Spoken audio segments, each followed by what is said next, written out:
এইটো ক'ব গ'লে আমাৰ প্ৰশাসন যিটো তন্ত্ৰ আছে ইহঁতে অলপ চকু দিব লাগে এইবিলাক জেগাত। এইটো জেগাত যিহেতু পাব্লিক এৰিয়া আৰু মাজত আছে ৰেল লাইন।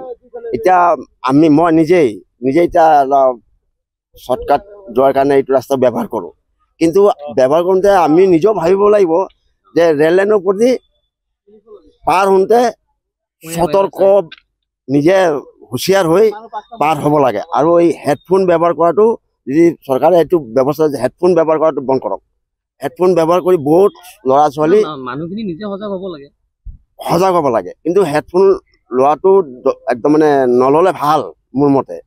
যিকোনো মানুহ হেডফোন ল'ব নালাগে।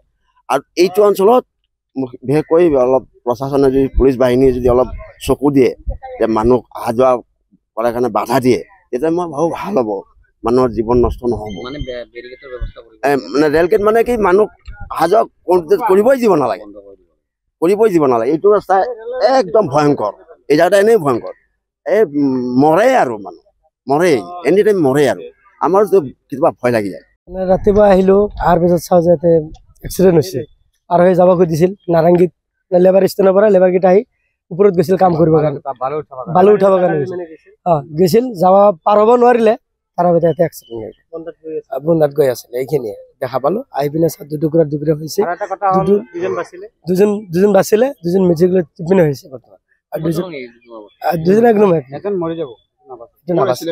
মাটিয়া দলগমাৰ মানুহ আছিলে, গোৱালপাৰা ডিষ্ট্ৰিক্ট। তিনিটা পিছফালৰ ৰাস্তা হ'ল দুটা, তিনিটাৰ মাজত তিনিটা ৰাস্তা যাই পেলাই দুটাত যে উঠিব আমাৰ ইয়াতে গম পোৱা নাই।